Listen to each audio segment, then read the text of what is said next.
জুয়েল একটা ফকিন্নির পোলা, তাই থটস অফ বিল্লালের সাথে লাগতে আইস। সমালোচনার যোগ্য জবাব দিয়ে দিই। আপনারা জানেন থটস অফ বিল্লালের সাথে আমার যে কনভারসেশনটা হয়েছে, সেখানে আমি বলছি থটস অফ, তুমি তোমার এই ধরনের কাজকে স্টপ করে মানুষের সেবামূলক কাজে তুমি চলে আসো।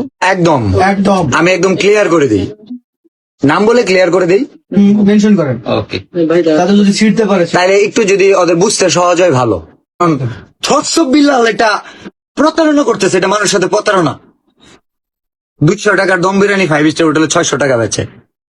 ভাইয়া, তোমার ওই রকম বাতের হোটেল 20 লাখ টাকা দিয়ে দেওয়া যায়, আর 5 স্টার হোটেল দিতে গেলে 200 কোটি টাকা লাগে। 200 কোটি দিয়েও আমি যে হোটেলে কাজ করছি 493 রুমের royal tulip sipper beach resort Inani বিচের সামনে, দেখো 15 একর জমির উপর করা। ওটার মার্কেট ভ্যালু আছে 700 কোটি টাকা প্লাস। আর 2 বছর আগের কথা বলতেছি। তো তুমি 5 স্টার হোটেলের সাথে কম্পেয়ার করলে হবে না। টং দোকানের 5 টাকার চা আর 5 স্টার হোটেলের লবিতে 1 গ্লাস পানি এক জিনিস না। চায়ের কথা বাদই দিলাম। মানুষকে প্রতারণা ফাঁদে তুমি ফালাইও না। যাই হোক, এই ধরনের কথা বলাতে ও আসলে আমার কথাটা নিতে পারে নাই। ফাইনালি আমি আজকে থেকে স্টপ হয়ে যাচ্ছি।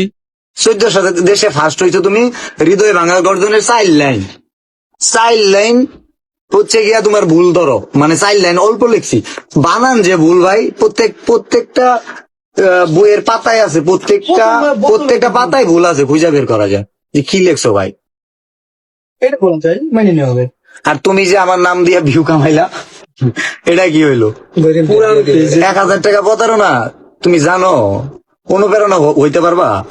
এই একটা বই নিয়ে কালকের আগের দিনই তো মনে হয় দিলে ভাই ভিডিও বানাইলো, 3.6 মিলিয়ন ভিউ, মিনিমাম $40 আইছে, 5000 টাকা। এখন বলবো ভাই সবাই তো কামাইতে পারে না। সবাই কামাইতে পারে না কেন জানো? কামাইতে পারে না তোমাদের জন্য, জলে তোমাদের কেন? সবাই জানলে সমস্যা কি? তুমি 14 দেশে ফার্স্ট হইছো এটা জানতে পারে, তাইলে এই জায়গায় যে 44 লাখ টাকা কামাইতে পারে ওটা জানতে পারবো না? ডিবি রবিউল ভাই সে বলছে, জুয়েল ভাই আমার মনে হয় যে এটা স্টপ করে দেওয়া ভালো। আমি বললাম ঠিক আছে ভাই, আমি আর এই বিষয়ে কথা বলবো না। একজন ডক্টর, ইঞ্জিনিয়ার, বিসিএস ক্যাডার, সে পরবর্তী জেনারেশন বলবো যে কি করলে তুই ডক্টর হবি? আর্টসে বললে না, সায়েন্সে বললে না, কমার্সে বললে? তো আমি বলে দিতেছি কি করলে তুই সফল কন্টেন্ট ক্রিয়েটর হবি।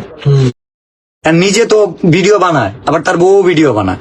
ফকিনির বলা হইলে নিজের বউরে একটা বাটন ফোন দিত। এইসব কন্টেন্ট বলবা না, এইসব কথা বলবা না। রাফাত ভাই লেখছে, ভাই বই 1000 কেন, এটা সবাইকে ক্লিয়ার করে দেন। এই বইটা পড়াশোনার সাথে সম্পর্ক না। এই বইয়ের কন্টেন্ট ডিরেক্ট বললে মানুষ দেখে। 1 লাখ মানুষ দেখলে $1 আসে, 100 টাকা।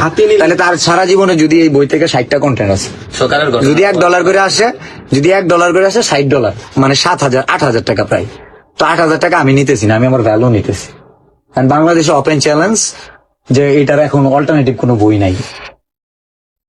10 টাকার বইয়ে এর চেয়ে বেশি লেখা আছে। বলতেছে 10 টাকার বই পড়ে একজন হিন্দুতে মুসলমান হয়ে গেছে। 10 টাকার বই ওটা লেখা নাই যে বউরে পর্দায় রাখতে হয়, মিস্টার ব্রেনলেস, এটা লেখা নাই। আমার শিষ্যরা জবাব দেয় না। বিল্লাল আসলে ও যেটা করতেছে ওটা করুক, হ্যাঁ, ওইটা নিয়ে পজিটিভ নেগেটিভ ভালো মন্দ আমার মনে হয় যে আর কিছু বলার দরকার নেই। যে নিতে পারে না তাকে নিয়ে আসলে সমালোচনা করাটাও আমার কাছে মনে হয় যে অনুচিত হবে। Thank you so much.